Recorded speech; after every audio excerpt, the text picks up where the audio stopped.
Bosch single ovens are creating lots of business in the store at the moment from a budget choice.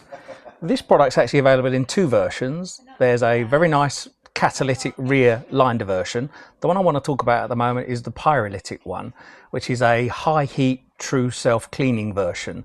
It locks the door, goes to sort of 500 degrees and literally just turns everything to ash for you. It looks like someone's just flicked their cigarette ash as you walk past it after it's finished. The controls pop away like so, and it's a full multifunction control. So you've got fan cooking, conventional cooking, closed door grilling, fan grilling, yeah, the list goes on, but you can pretty much cook most ways you'd want to. If you pop the door open there, you can see it comes with all the various grill pans and grill trays and things like that. Its power consumption isn't so high that you couldn't connect it to a 13 amp if you needed to.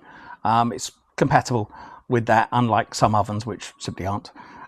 So yeah, complete with a 5-year warranty, parts and labour on the Pyro version. That makes her a really good buy from a decent manufacturer in Pyrolytic true self-cleaning.